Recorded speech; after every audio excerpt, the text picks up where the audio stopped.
Fala pessoal ligado no Cifra Club, esse é mais um Pergunte ao Professor e a dúvida de hoje é do Guilherme Pugsley. É a seguinte: por que as cordas novas desafinam tanto?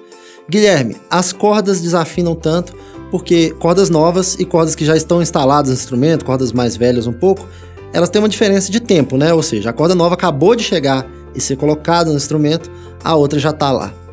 A diferença é que a corda, quando ela já não está tão nova, ela fica estável e por isso ela não desafina tanto. Quando você tira a corda do pacotinho, ela está de um jeito. Quando você coloca ela no violão e afina, ela assume outra condição, né? Então ela está sob tensão. O que acontece é que a corda, como ela está presa pelos extremos, na tarraxa e também na ponte, ela está sendo tensionada e se ela tiver uma folga, ela vai puxar essa folga compensando. Com isso, ela vai ficar mais frouxa e a afinação vai cair. Então você procura por folgas no pino da tarraxa, entendeu? Às vezes você enrolou e ficou com aquela sobrinha, entendeu? Quando você vai puxando a corda, essa sobrinha vai compensando. Depois que está afinada, ela continua puxando e aí acaba compensando mais se tiver mais folga. Ou então, se tiver na ponte, geralmente a bolinha, né, o extremo da corda nos violões de aço, por exemplo, quando a gente pressiona com o pino que prende na ponte, essa ponta do pino pode empurrar a bolinha, mas também pode ficar uma folga entre a bolinha e a ponta do pino. Essa folga, quando a corda fica esticada, geralmente a corda vai tentar voltar a bolinha para encostar com o pino. Então a corda, mais uma vez, fica frouxa e a afinação cai.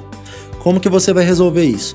Depois de checar se a corda tá legal, ou seja, encostar o pininho aqui para pressionar a bolinha direito para dentro da ponte e também checar alguma folga na tarraxa, você vai dar uns puxõezinhos com a corda afinada, entendeu? Afinou a corda, normalmente checou a afinação, aí você vai dar uns puxões, tanto perto da ponte quanto perto do início do braço.